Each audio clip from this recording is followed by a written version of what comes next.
வணக்கம் தமிழகமே. இது வெறும் தேர்தல் முடிவல்ல. தமிழக அரசியலின் 50 ஆண்டு கால வரலாற்றை அடித்து நொறுக்கிய ஒரு சுனாமி. யார் வருவார் என்று கேட்டவர்களுக்கு இதோ வந்துவிட்டேன் என்று சிம்மாசனத்தில் ஏறி அமர்ந்திருக்கிறார் ஒரு தனி ஒருவன். அவர் பெயர் விஜய். அவர் வழி தனி வழி. திராவிட கோட்டைகள் தகர்க்கப்படுகின்றன. குடும்ப அரசியல் வேறறுக்கப்படுகிறது. இதோ தமிழக வெற்றி கழகம் என்னும் புதிய சகாப்தம் இன்று தமிழகத்தின் தனிப்பெரும் சக்தியாக உருவெடுத்திருக்கிறது. இன்று மே 4, 2026 தமிழக வரலாற்றில் பொன் எழுத்துக்களால் பொறிக்கப்பட வேண்டிய நாள். வெறும் சினிமா பிரபலம் என்று சொன்னவர்கள் வாயடைத்து போயிருக்கிறார்கள். விஜய் அவர்கள் போட்டியிட்ட பெரம்பூர் மற்றும் திருச்சி கிழக்கு ஆகிய 2 தொகுதிகளிலும் பல்லாயிரக்கணக்கான வாக்குகள் வித்தியாசத்தில் முன்னிலையில் இருக்கிறார்.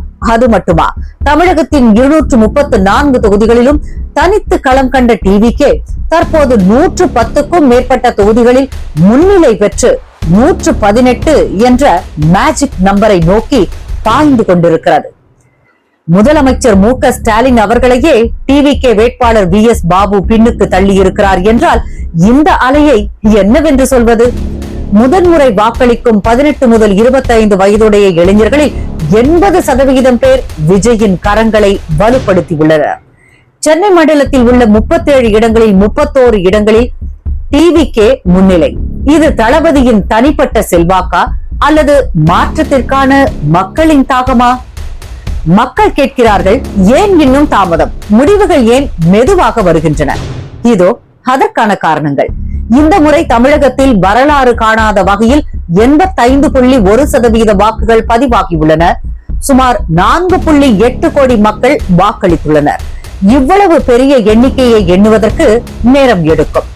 பல தொகுதிகளில் டிவிகே, டிஎம்கே மற்றும் ஏஐஏடிஎம்கே இடையே வெறும் 100 முதல் 500 வாக்குகள் மட்டுமே வித்தியாசம் உள்ளது. ஒவ்வொரு சுற்றிலும் முன்னிலை மாறிக்கொண்டே இருக்கிறது. மறு ஆய்வு மிக குறைந்த வாக்கு வித்தியாசத்தில் முன்னிலை இருக்கும் போது தேர்தல் ஆணையம் மிகவும் கவனமாக செயல்படுகிறது. தபால் வாக்குகள் எண்ணுவதில் ஏற்பட்ட தாமதமும் ஒரு முக்கிய காரணம். பொறுமை காப்போம். ஆனால் ஒன்று மட்டும் உறுதி, இன்று மாலைக்குள் கோட்டையில் பறக்கப் போவது மஞ்சள் சிவப்பு கொடிதான். அவர் மீது வீசப்பட்ட கற்களை எல்லாம் படிக்கட்டுகளாக மாற்றினார். கூத்தாடி என்றார்கள், சினிமாக்காரன் என்றார்கள். ஆனால் இன்று அதே சினிமாக்காரன் தான் தமிழகத்தின் தலையெழுத்தை மாற்றி அமைக்கப் போகிறார்.